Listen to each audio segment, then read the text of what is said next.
Worldwide, cardiovascular disease affects the lives of hundreds of millions. Dedicated CardioNerds everywhere are working hard to fight this global epidemic. These are their stories. Welcome back, CardioNerds family. We have another exciting episode as part of our CardioOncology series. Today, we are thrilled to discuss the important topic of cardiotoxicity of novel immunotherapies. As part of the CardioNerds case report series, we have discussed an interesting case of immune checkpoint inhibitor, ICI for the cool kids, associated myocarditis. And that's on episode 196, so definitely check it out. But now we're going to go deeper into this very important topic and also discuss other cardiotoxicities related to immunotherapy. Without further ado, I'll kick this off by introducing our team. We are thrilled to have our FIT lead, Dr. Evelyn Song, who is a cardiology fellow at UCSF and a CardioNerds Academy faculty member who is interested in advanced heart failure and cardio-oncology. Evelyn, welcome. Hi, Dan. Thank you for that introduction. It's such a pleasure to be part of this cardio-oncology episode and introduce one of our CardioNerds cardio-oncology series co-chairs, Dr. Giselle Suero, who is a cardiology fellow at Massachusetts General Hospital with a long-standing clinical and research interest in cardio-oncology. I am so excited for the opportunity to co-chair this series and to share my passion for cardio-oncology with all you cardio nerds. Special thanks to my cardio-onc colleague, Evelyn, for this introduction and for her role in helping us draft this episode together. It's great to be joining all of you tonight and learning from a leader in the field of cardio-oncology as our guest expert, Dr. Tomas Neilan. Dr. Neilan is an associate professor of medicine at Harvard Medical School, the director of the cardio-oncology program, and co-director of the Cardiovascular Imaging Research Center at the Massachusetts General Hospital in Boston, Massachusetts. He's also the Michael and Catherine Park Endowed Chair in Cardiology at the same institution. He has been part of several original research publications related to the cardiotoxicity of cancer immunotherapy. Welcome to CardioNerds, Dr. Neilan. Thanks for having me. It is a pleasure. While we're waiting for that leader to join us, I'm happy to answer any questions. I have been looking forward to this for quite a while, and I think it's going to be a fabulous show. Thank you, Dr. Neilan. Thanks for joining us tonight. We're all super excited to discuss and learn more from you about this fast-growing field of immunotherapy and its associated cardiotoxicities. So before diving into a series of cases, let's learn more about immunotherapy, which has been a rapid growing cancer therapy in the recent years. So immunotherapy is a type of novel cancer therapy that leverages the body's own immune system to target cancer cells. Today, we will focus on the most common type of immunotherapy, immune checkpoint inhibitors, or ICI, as Dan said, what the cool kids call them. I understand that ICIs are monoclonal antibodies that target immune checkpoints or breaks to reduce negative signals or enhance positive signals and modulate T-cell recognition against tumor antigens. Ultimately, this leads to a heightened immune response targeting the cancer cells. Currently, there are 4 main classes of FDA-approved ICIs, which are monoclonal antibodies blocking the cytotoxic T lymphocyte antigen 4 or CTLA4, PD-1 or programmed cell death protein, LAG-3 or lymphocyte activation protein 3, and lastly, PD-L1 or programmed cell death ligand 1. Although other mechanisms are also currently in clinical use, these 4 are currently FDA approved. And these have become pillars in treating numerous malignancies. But we have learned that ICIs lead to non-specific activation of the immune system and off-target adverse events affecting every organ. So Dr. Neilan, can you tell us more about why it is important to learn about the potential cardiotoxicities of immune checkpoint inhibitors? I would be happy to. The first thing I ask is that you call me Tom, if that's okay with you. Of course, will do. So, as you said better than I could probably say, up to about 1/3 of the current US cancer population are eligible to receive an immune checkpoint inhibitor. It has indeed become one of the pillars of cancer care. There are over 100 different FDA approvals for immune checkpoint inhibitors. There are over 5,000 clinical trials ongoing at present where immune checkpoint inhibitors are being combined with traditional cytotoxic therapies, targeted therapies, with radiation treatment, with surgery, in people with late-stage disease and people with where it's adjuvant or neoadjuvant expected to survive for many years. So the use of immune checkpoint inhibitors for cancer is only going to continue to increase, as it has done exponentially over the last decades. That's so interesting and so important to remember. And we can just go right ahead and dive into our first case. Our first patient is Miss Melanie Anoma. She goes by Mal, and she's a 60-year-old woman with metastatic melanoma who was started on combination immunotherapy with nivolumab and ipilimumab 2 weeks ago. She's now presenting to the ED with chest pain, dyspnea on exertion, and fatigue.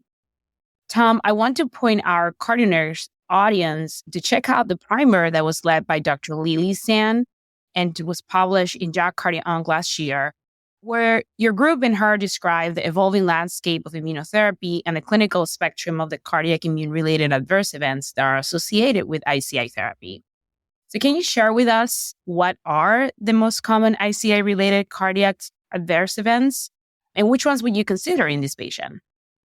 Thanks for giving a shout out to Dr. Zhang, or Lily, as I know her so well. She is the director of CardioOncology now at Montefiore.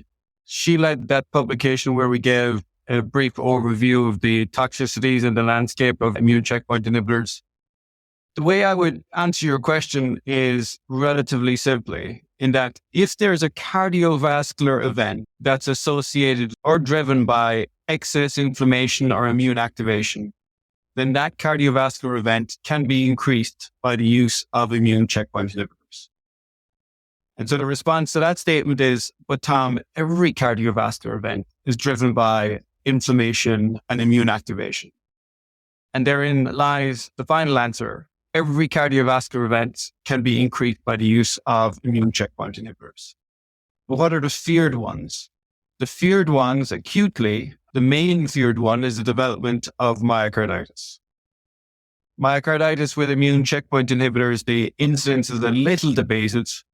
First reports of myocarditis, first real substantive report was a case report in New England Journal back a couple of years ago.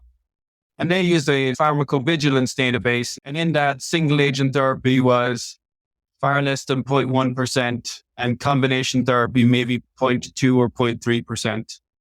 But that was a pharmacovigilance database, and if you've ever looked at how these things get put into pharmacovigilance database, you can understand why that underestimated significantly the incidence. So what is the incidence of the most feared complication of myocarditis? And the best study is a New England Journal paper where patients with melanoma, relatively low cardiovascular risk population with melanoma, were randomized to one of two cohorts, nivolumab or nivolumab plus a LAG-3 inhibitor. And LAG-3 is one of these other immune checkpoints that Evelyn mentioned is just recently been FDA approved. And in the nivolumab group alone, they had an incidence of about 0.6 to 0.7% of myocarditis. And in the combination group, they had 1.6 to 1.7%. Just take a little bit of a step back. In that study, they only screened for myocarditis for the first couple of weeks. And so they probably missed the tail of myocarditis. So what you can take from that study in New England Journal is that the minimum we're seeing is about 0.7 to 1% incidence rate for single agent immunotherapy for myocarditis, and about 1.7 to 2% for combination with LAG-3 inhibitors.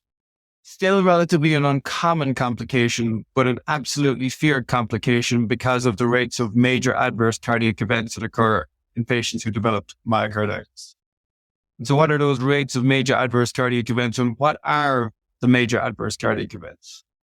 We estimate that cardiac mortality alone in folks who get myocarditis from an immune checkpoint inhibitor is about 30%. And then when one combines serious things like complete heart block, ventricular tachycardia, cardiac arrest, cardiogenic shock, on top of that, you get to MACE rates, or major adverse cardiac event rates, which are well over 50%. And 55% in most series.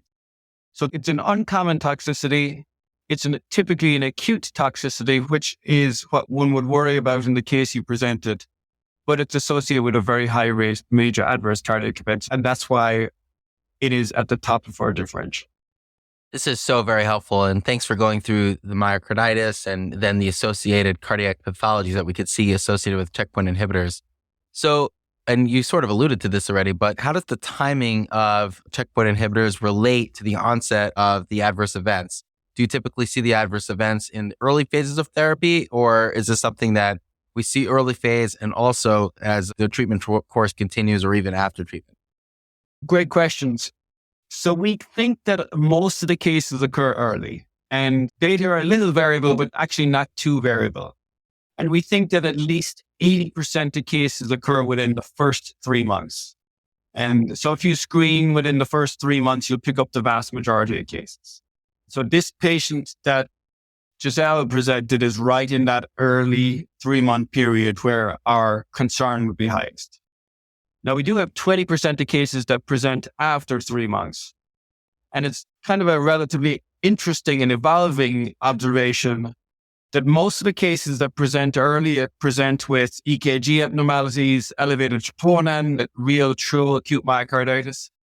In the tail presentation, the one that present after 3 months, we're seeing a slightly higher percentage of this non-inflammatory cardiomyopathy, patients just presenting with an EF reduction on immune checkpoint inhibitors. We understand very little about this latter presentation, this non-inflammatory cardiomyopathy presentation. We are beginning to understand more and more about the acute presentation, acute myocarditis with the fulminant presentation that we sadly sometimes see in our coronary cardiology. Thanks, Tom, for sharing. As you mentioned earlier, ICIs have now become more prevalently used. And so I think it's very important for us to always keep that on the differential when we see someone coming in with cardiac manifestations if they're on immunotherapy.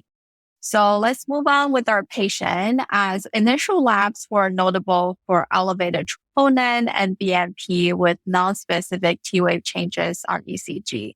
Transthoracic echo showed a newly reduced EF of 40% without wall motion abnormalities. So common things being common, we always need to rule out acute ischemia in these patients, given the troponin elevation and new reduced EF. And with the recent initiation of ICIs, the team was also concerned about ICI-associated myocarditis as a diagnosis of exclusion. So Tom, what is your approach to the diagnosis of ICI-associated myocarditis in this patient? And what is your framework to rule out other important conditions as acute ischemia? And is there a formal definition or diagnostic criteria that CardioNerds can use when encountering these patients? Great questions. And so I might throw that back a little bit, Evelyn, to say, actually, myocarditis is diagnosis number 1, 2, 3, and 4 on the differential list. And do we come in patients with a classical presentation early after starting immunotherapy with a no clear ischemic presentation, not ischemic EKG, no chest pain, non-regional echocardiogram? A lot of us would say that, do we truly need to exclude ischemia? And by going down this path of excluding ischemia, are we delaying the correct diagnosis here, which is myocarditis? And by delaying the correct diagnosis, are we delaying the correct treatment, which is holding the immunotherapy and starting corticosteroids? That's a longer conversation, but certainly data would show that a delay in time to making the diagnosis of myocarditis and a delay in time to starting corticosteroids is associated with worse outcomes. But the typical presentation of individuals with myocarditis is early after starting immunotherapy with an elevated troponin. The vast majority, well over 90% have an elevated troponin. Well over 60% have an elevated NT-proBNP. But only about 40% of patients with biopsy-proven myocarditis will have a reduction in left ventricular ejection fraction. So the more typical presentation we see is with a cardiac syndrome, elevated troponin, and preserved left ventricular ejection fraction. So what do I do with the average patient who presents where there's a concern for myocarditis? An echo is standard first-line test. Everybody gets an echocardiogram in the assessment. Even if the ejection fraction is preserved, we don't use the preserved ejection fraction to walk away and say, this is not the diagnosis. We'll commonly ask our sonographers and our echocardiography colleagues to measure global longitudinal strain, because global longitudinal strain is typically reduced in patients with immune checkpoint inhibitor myocarditis. But none of those things make the diagnosis. And so how do you make the diagnosis? The first non-invasive test we would think about doing is a cardiac MRI. Cardiac MRI, as you know, is the gold standard imaging test for the diagnosis of myocarditis. And the things we'll ask our colleagues in cardiac radiology to look for is the presence of late gadolinium enhancement and the presence of edema. On MRI, we applied a modified Lake-Louise criteria, which have a non-ischemic myocardial injury component and an edema component. And what that simply means is we asked them to do late gadolinium enhancement. We asked them to do quantitative tissue characterization, measure T1. We look at qualitative edema and measure T2. And we put that all together and say, this looks like myocarditis or this does not look like myocarditis. Now, if your clinical index of suspicion is high enough, and despite a normal cardiac MRI, you'll go ahead and ask folks to do a endomyocardial biopsy, a native heart biopsy. So if your MRI is not diagnostic and you still have a high index of suspicion, which you should have in a patient presenting it exactly like this, then you ask your colleagues in interventional cardiology to go ahead to do a native heart biopsy. If your MRI is diagnostic, then you're done. You don't have to go any further. But if your MRI is non-diagnostic, then typically it's native heart biopsy. Patients who are too sick for a cardiac MRI, which is a reasonable percentage of the cohort, we will go straight to endomyocardial biopsy. And of course, at the same time we're doing endomyocardial biopsy, because we're in the cath lab, we will often ask folks to exclude coronary artery disease by doing coronary angiogram. But even if there's bystander coronary disease, it's typically liver coronary disease that's causing this presentation. And so our standard approach is echocardiography, and then patient well enough for cardiac MRI will get an MRI. If the MRI is positive, then you have a diagnosis. If the MRI is negative and your index of suspicion remains high, then you'll ask for an endomyocardial biopsy. If the patient is too sick, then we'll go straight to endomyocardial biopsy. While we're in there, we'll ask for coronary angiography. And the good news is, as opposed to, there's a nice publication in the European Heart Journal led by Dr. Jörg Herrmann from the Mayo Clinic. And Dr. Herrmann published a table presenting diagnostic criteria for immune checkpoint inhibitor myocarditis, which are spread out roughly to what I've said, which is you get to the diagnosis by looking at pathology, so endomyocardial biopsy, where you get to the diagnosis by having a clinical syndrome plus other stuff. And the clinical syndrome is elevated troponin. And the other stuff is you look at the echo, you look at the cardiac MRI, you look for other immune-related adverse events, you look at the EKG. That's my general approach. Thinking of the point you made, Tom, about a prompt diagnosis, and given that certain cardiomyomarkers such as elevated troponins or new EKG changes are very commonly part of the presentation and guide a diagnosis of ICI myocarditis, or maybe even other cardiac immune-related adverse events, should we be thinking of baseline cardiac tests before someone is started in an ICI? And if you agree that any baseline tests should be done, which patients should we be doing these on, and should we be even following them over time? The second part, Giselle, is a highly controversial question. The first part, I think, is far less controversial. And so the first part is, should we do some form of cardiac assessment prior to starting immune checkpoint inhibitor? And the answer is, for me, very straightforward. Every patient should have an EKG and a troponin performed at baseline prior to starting an immune checkpoint inhibitor. And the rationale for that is relatively straightforward. It's not that we would use that baseline EKG or baseline troponin as a reason not to give the immune checkpoint inhibitor, but we would use this as a reference standard, because a lot of these patients develop fatigue, develop non-specific symptoms, and often what happens in these patients, they'll get a troponin check on therapy, and they won't have myocarditis, but they might have a detectable troponin. And it's just phenomenally useful to have that baseline assessment to do comparison. So that's why I will always advocate for baseline EKG and baseline troponin prior to starting immunotherapy in every patient. The second question was, should we do on-treatment surveillance among asymptomatic individuals getting immune therapy? And I think the answer is no, we should not. I think the studies that they've done that comprehensively, there's a nice paper by Dr. Brian Reaney in the Journal of Clinical Oncology, JCO, and they did this routine surveillance, including echocardiography, as part of a study called Javelin, I think. And they found no value to the routine measurement of troponin, EKGs, and ejection fraction in patients undergoing immunotherapy. So I don't advise anybody routinely gets these measures. Indeed, there's a nice study as well from Dr. Han Zhu and her colleagues at Stanford. The first author is Dr. Waliani. What they did was they serially measured troponin in a cohort of over 200 individuals getting immune checkpoint inhibitors. And when you talk to them, they were on the pager all the time answering pages about elevations in troponin. They ended up having about 12% of patients who had a detectable troponin on immune checkpoint inhibitors, but only 1.4% of those individuals ended up having myocarditis. So there was well over 10% of patients who get on immune checkpoint inhibitors when you do serial surveillance, and they'll have an elevated troponin that will not be myocarditis. And the concern here is that these patients will inappropriately get their immune checkpoint inhibitor held because of a rise in troponin, which is not myocarditis. So I typically do not advise any routine on-treatment surveillance, but every patient should have baseline tests. And those baseline tests, just to take that a little bit step further, I do not think should include an echocardiogram. Just an EKG and a troponin suffices. Thank you, Tom. That was very helpful and really exciting to see all the active research done in cardio-oncology. And you mentioned earlier that even when cardiac MRI is negative, but our index of suspicion is high for myocarditis, we should proceed with heart biopsy.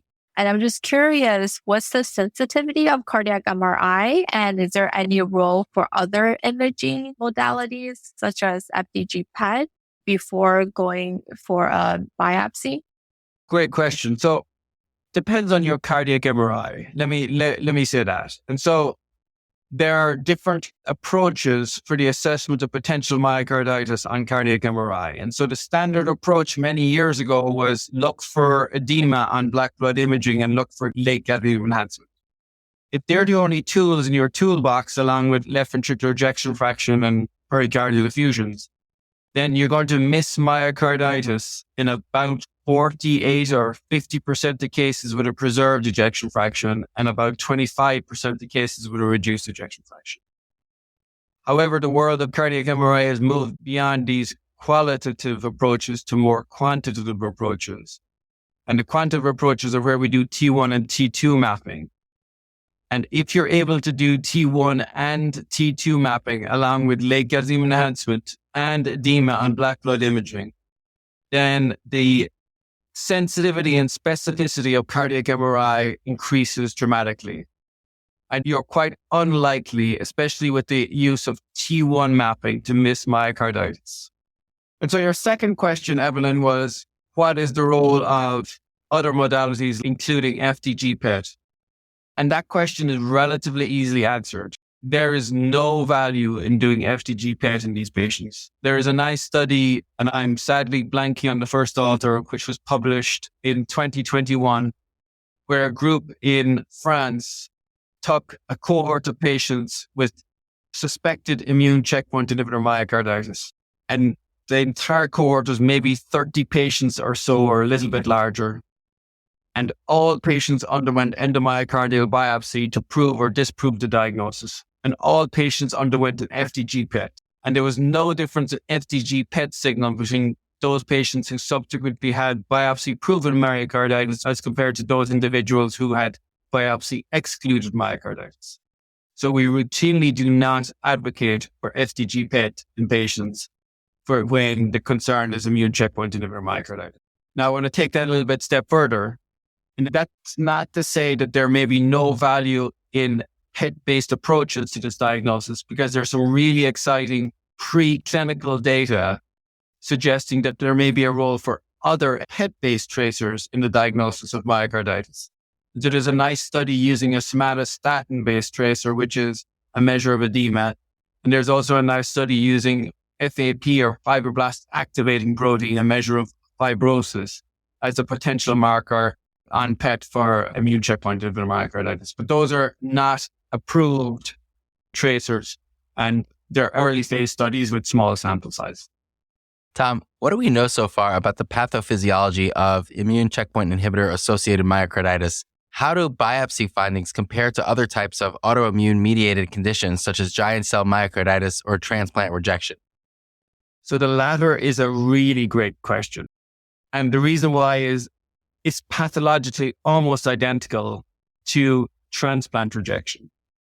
And so what we'll often do is we'll say to our cardiac pathologists, we'll say, "Doctor, I understand that this is not a transplant patient, but when you look at the endomyocardial biopsy, could you give us a grade as if it was transplant rejection?" And then we will take that grade and then use that grade to try and decide about intensity of immunosuppression.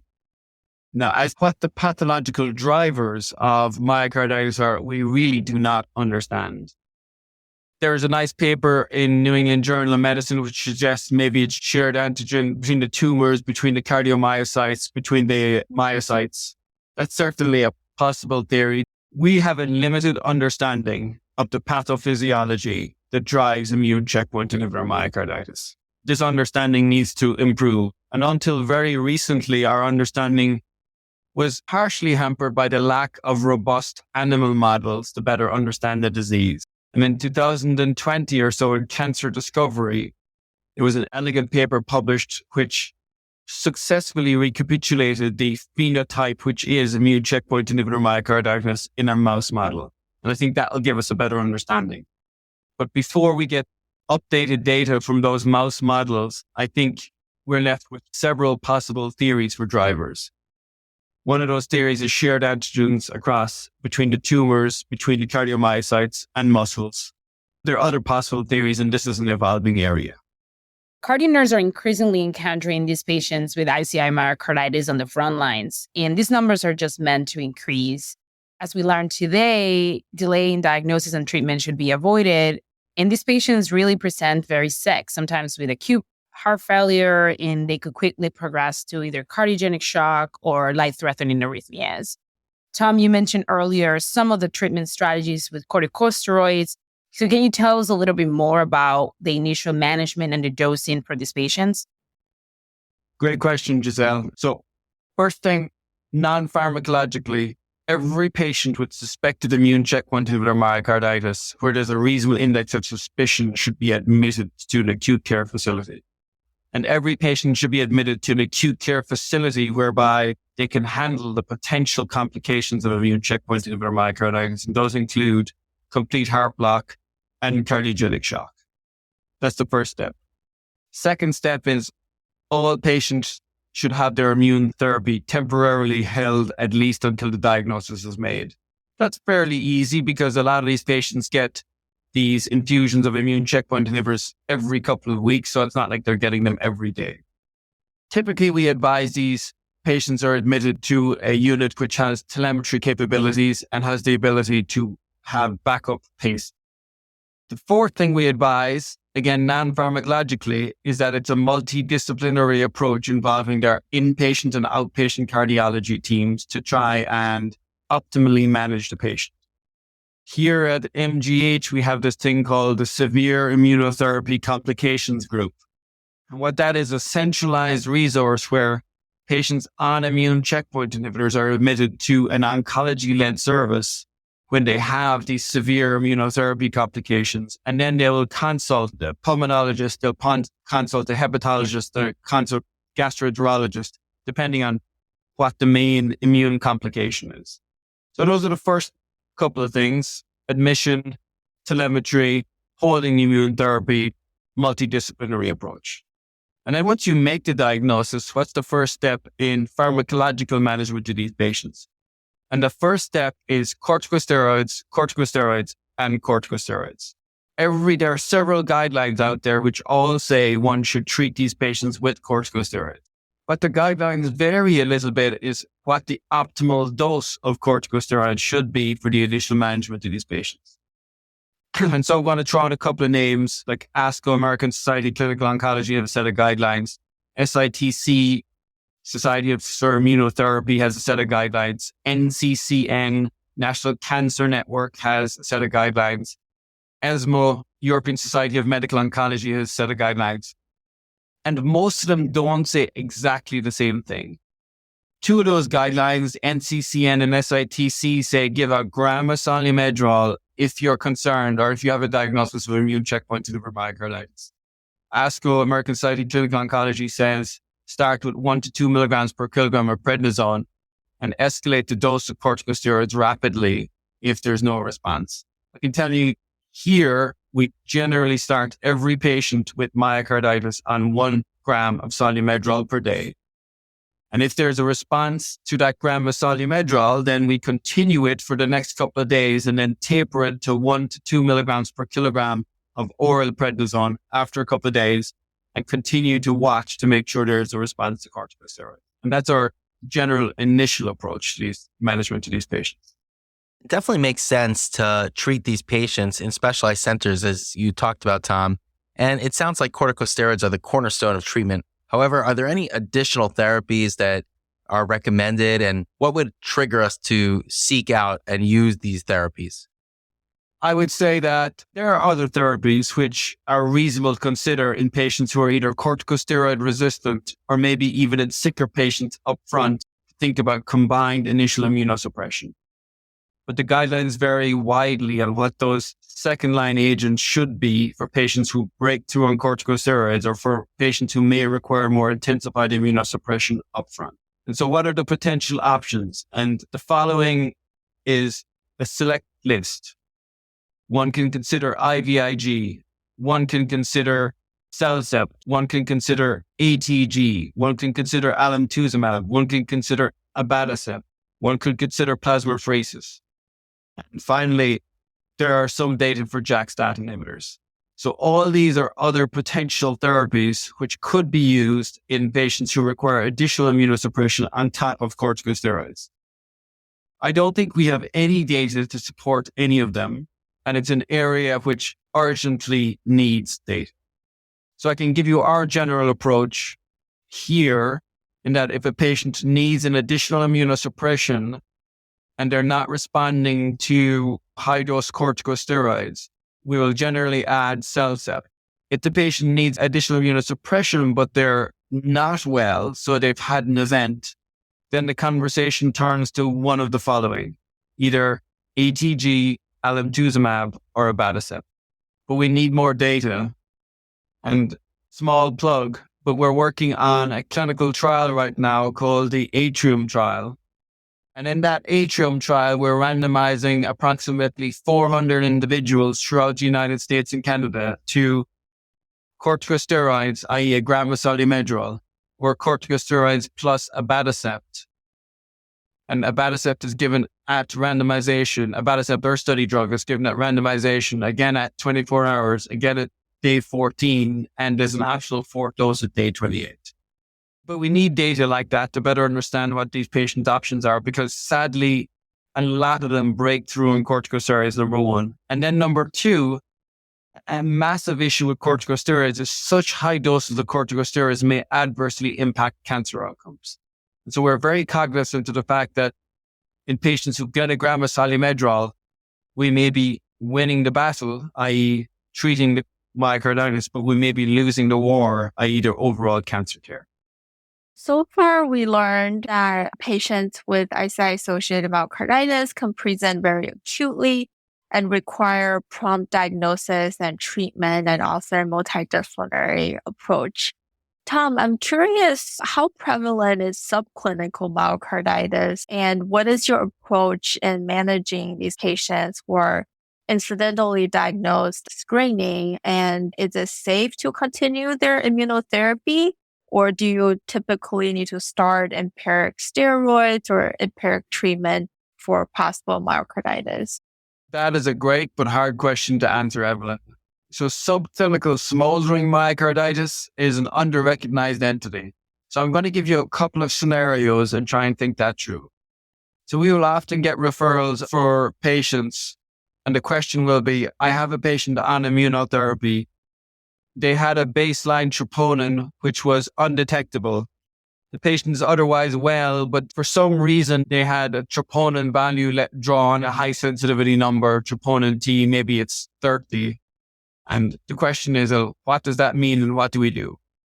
So I don't know if that means they've got smoldering myocarditis. And what I'll often say to the provider who asks me the question, I will say, it's not clear to me that an individual has myocarditis. They can continue immunotherapy, but we should recheck the troponin in short order over a short period just to make sure it's not rising. Because if it is true blue myocarditis, that troponin will continue to rise. What are the other types of patients we often get referred or get questions on? So the smoldering myocarditis question is a little more difficult to answer in that we recognize that when you give immune checkpoint inhibitors, there is a normal response where the T cells will infiltrate into the organ because that's how they work. So there's a normal T cell infiltrate into every organ system when you give immune checkpoint inhibitors, and that includes the heart. And there was a nice study by Dr. Michel and colleagues in the European Heart Journal in 2021, where they did 2 studies in parallel, where they had a mouse model where they gave PD-1 inhibitors, and then they had patients with melanoma getting similar PD-1 inhibitors. And what they found was that there was a reduction in cardiac systolic function using global longitudinal strain. And in the mouse model, the reduction in global longitudinal strain was due to a T cell infiltrate into the myocardium with no myocarditis. And so those, it's a very confusing area. What does subclinical myocarditis mean? Is subclinical myocarditis actually just a normal T cell infiltrate into the myocardium, or is there actually true blue myocarditis, i.e. is there cell breakdown and cell death? If there's cell breakdown and cell death, then that's myocarditis and that's got to be treated with corticosteroids. If it's just a T cell infiltrated into the myocardium, maybe global longitudinal strain is a bit down, but the patient is fine otherwise, then that's probably not myocarditis. That is the immune checkpoint doing its job, and those patients likely can just get observed. We've been hearing so much about the cardiotoxicities and all the side effects of ICIs, but I want to just point out these drugs are saving lives. From an oncological perspective, it seems like these cardiotoxicities are interfering with the regimen and the overall prognosis could be affected. And you mentioned, Tom, that there is some impact on cancer outcomes when we give patients corticosteroids or immunosuppressants.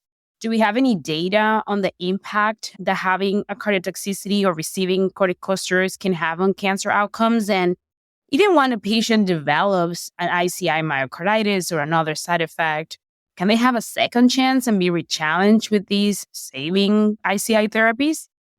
Both good questions, Azelle. And so there are good data, just not in the cardiology space, about the impact of high doses of corticosteroids on cancer outcomes.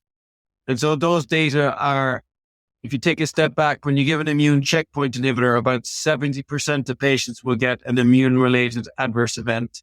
But typically those immune-related adverse events are mild and easily managed. Only about 10 to 20% will get a severe immune-related adverse event. But the more common immune-related adverse events are things like colitis, things like pneumonitis, things like hepatitis. And so there's reasonable data from those cohorts who get those 3 entities about the impact of corticosteroids on cancer outcomes. And the data would suggest that even lower doses of corticosteroids, prednisone, 20, 40 milligrams, can adversely affect cancer outcomes. So that's why we have to be sure we're making the correct diagnosis when there's a potential patient with these immune-related toxicities and be sure that corticosteroids are the right answer. The second question you asked was about rechallenge. And, that's one of the toughest questions I always get about immune checkpoint inhibitors and whom is it safe to rechallenge with these, as you said, potentially life-saving cancer therapies. And there are no data to support what I'm about to say, so this is just personal opinion. And I think the folks who I would consider rechallenging are individuals who have all of the following. So all of the following is they originally got myocarditis on combination immune checkpoint inhibitors, and the next therapy is single agent therapy, number one. Number two is that their original myocarditis was relatively benign. So it wasn't the myocarditis associated with fulminant outcomes. Number three is their original myocarditis was completely treated, and so they're no longer on immunosuppression. Number four is that the patient and providers agree that there's a reasonable chance, so it's informed that there's a reasonable chance of recurrence. And then number five is that the patient is willing to undergo serial surveillance for looking for recurrence of myocarditis. So those are the five things I generally think about when considering Rechallenge. There are some data, though, to help us identify those individuals who may be safely rechallenged. And there's a nice publication from Dr. Nick Palaskas, 2020 or 21, in one of the European Heart Journal family of journals. And in that paper, he biopsied about 40 or so individuals with immune checkpoint inhibitor myocarditis. And what he found was that those individuals who had just had a T-cell infiltrate into the myocardium with no myocyte breakdown could be safely continued on immune checkpoint inhibitors or safely rechallenged on immune checkpoint.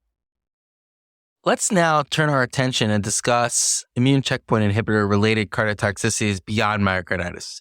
Immune checkpoint inhibitor therapy can be linked with other conditions such as pericardial disease, conduction abnormalities, venous thrombosis, and vasculitis.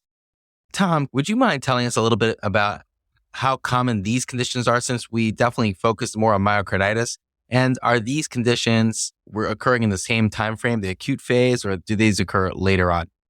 Great question. If we take a step back and think about the individual potential cardiac immune-related adverse events, there is likely an increase in all cardiac events which are driven by immune activation and inflammation among patients who receive immune checkpoint inhibitors. So if you break those out a little bit, there's a lovely paper from Dr. Jingyi Gong, who is a cardiology fellow here at MGH, where she found that there's a 4-fold increase in the presence of pericarditis and pericardial effusions among patients who get immune checkpoint inhibitors, and also showed an increase in DVT and PE among patients who get an immune checkpoint inhibitor. Typically, those presentations for pericardial disease and pericardial effusions are early, whereas the presentations for DVT and PE tend to be a little bit later. Are there longer-term potential effects of immune checkpoint inhibitors on the cardiovascular system? And indeed, there possibly are. These immune checkpoints are also critical regulators of atherosclerosis. And there's a paper by Dr. Zsófi Drogby from Semmelweis University in Hungary, where Dr. Drogby looked at the rates of atherosclerotic cardiovascular events among patients getting immune checkpoint inhibitors and showed a 3-fold increase atherosclerosis-related cardiovascular events and a 3-fold increase in atherosclerosis in plaque progression among these patients. And there's a lot of biological plausibility to support that these same immune checkpoints that are being targeted for cancer are also critical regulators of atherosclerosis. And so in patients who have late-stage disease, it's probably not as important to consider later effects like atherosclerosis, plaque-related events.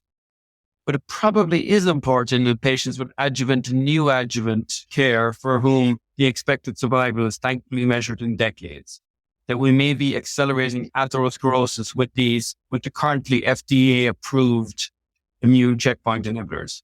Now, I'm choosing my words very carefully because not all immune checkpoint inhibitors likely have the same effect on atherosclerosis. And so, for example, immune checkpoint inhibitors that target T cells, especially the ones that are FDA approved, likely increase atherosclerosis. But there are other immune checkpoints being leveraged to treat cancers. And one of them is a CD47 antagonist. So those CD47 antagonists have a key role in cancer and also in atherosclerosis, but in opposite direction to the immune checkpoints that target T cells. So targeting CD47 for cancer might actually reduce inflammation in the vasculature and might actually reduce atherosclerosis.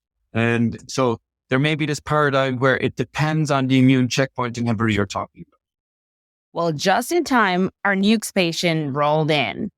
We're going to see now Mr. Neilan. He is a 70-year-old male. He has metastatic lung cancer. He was started on an ICI by his oncologist about 2 months ago. Now he's presenting today with acute chest pain. He said the chest pain was worse with exertion. He also was having some diaphoresis and nausea. His EKG showed evidence of an inferior STEMI, and he was emergently taken to the cath lab and was lucky enough to have Dan as the interventional fellow, who quickly performed an core angiogram and revealed acute occlusion of the right coronary artery and successfully underwent PCI on his expert hands. Given that mounting evidence that you're describing, Tom, of both for clinical studies and also Dr. Drobny's published clinical data showing an association between ICIs and a possible progression of atherosclerosis with some of these checkpoint inhibitors and maybe even coronary plaque disruption, could this patient's presentation of acute coronary syndrome be related to his ICI therapy? Can you tell us a little bit more about what we know about this implication with different atherosclerotic events? I would say, Giselle, at this stage, you could probably tell me more, considering you just wrote a nice review on this exact topic.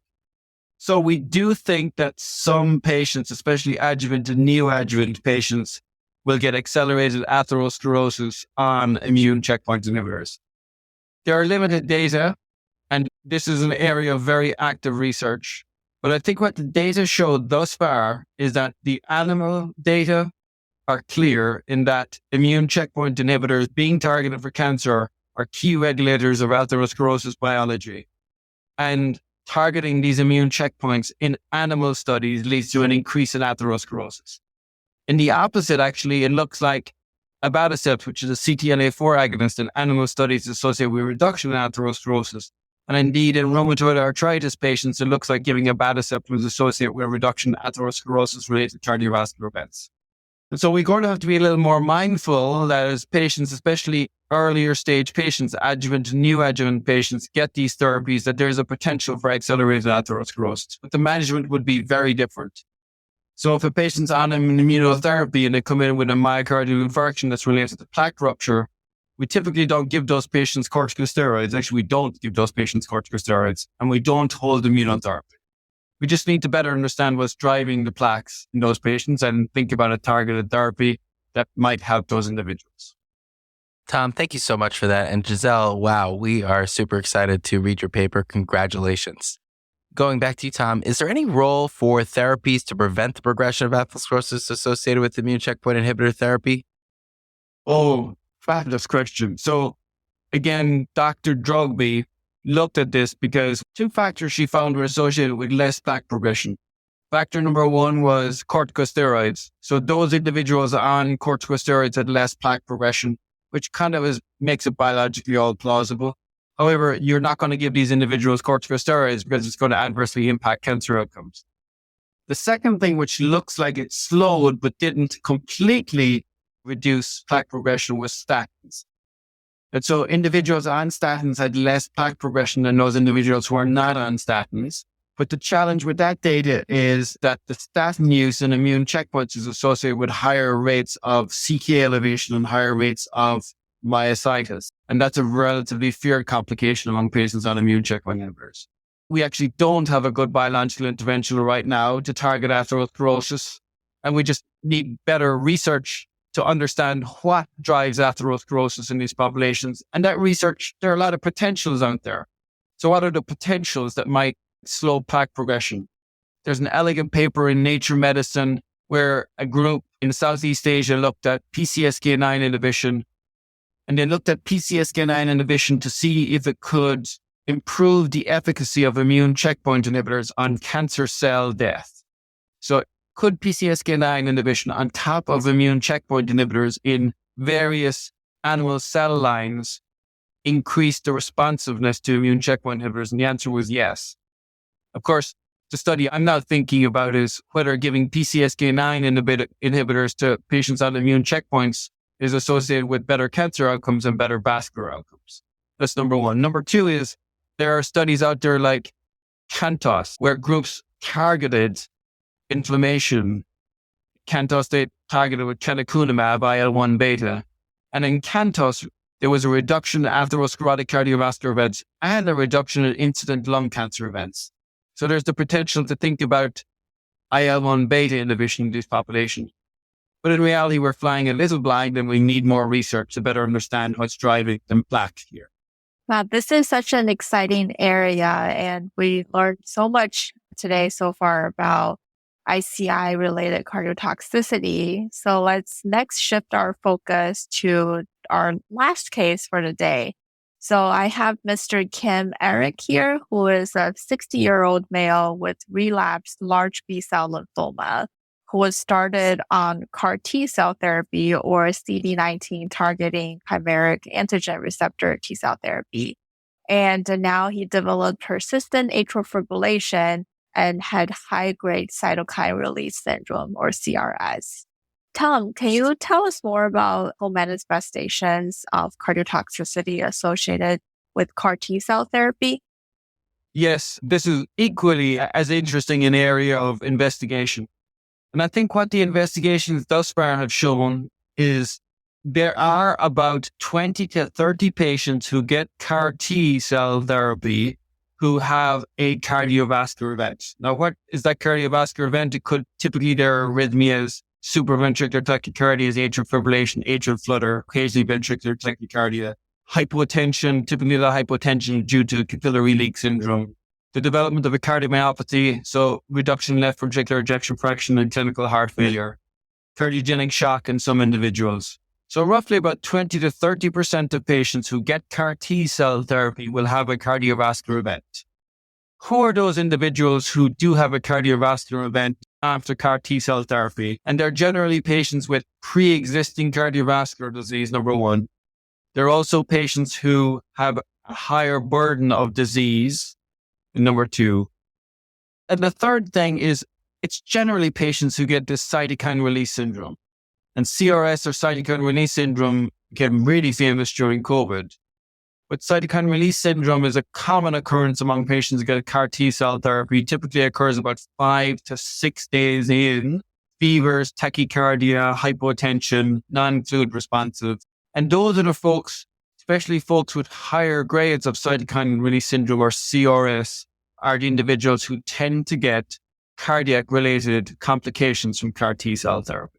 Tom, and is there a relationship between the severity of the cytokine release syndrome and your risk of developing cardiotoxicity due to CAR T-cell therapy? Absolutely, Giselle. And this higher the grade of cytokine release syndrome, the higher the likelihood of having a cardiac event and more severe cardiac event. And the occurrence of a cardiac event in the setting of CAR T-cell therapy is associated with worse outcomes. And so it's important to understand who gets it. And we think the people who get it are more likely people who get pre-existing cardiovascular disease and more bulky cancer disease, and people who get cytokine release syndrome. So the next question is, well, what can you do about it? Are there any approaches you can think about as a reduction in the potential for individuals to have cardiac events on CAR T-cell therapy? And we think there are. We think that patients who have pre-existing cardiovascular disease should probably see the cardio-oncology doctor prior to getting CAR T-cell therapy. We think that most of these individuals should have an echocardiogram, should have a baseline EKG, troponin, and NT-proBNP. They should have optimization of cardiovascular risk factors. And then during or after administration of CAR T-cell therapy, they should be closely observed for the development of cytokine release. And patients at very high risk of developing CAR T-cell associated cardiovascular events, we should probably think about earlier institution of anti-CRS therapies. And what do I mean by anti-CRS therapies? Well, the most commonly used anti-CRS therapy is tocilizumab, anti-IL-6. And there are good data to suggest that earlier initiation of tocilizumab in patients with cytokine release syndrome is associated with reduction in cardiovascular events. And so that's generally what we advocate for. Close surveillance.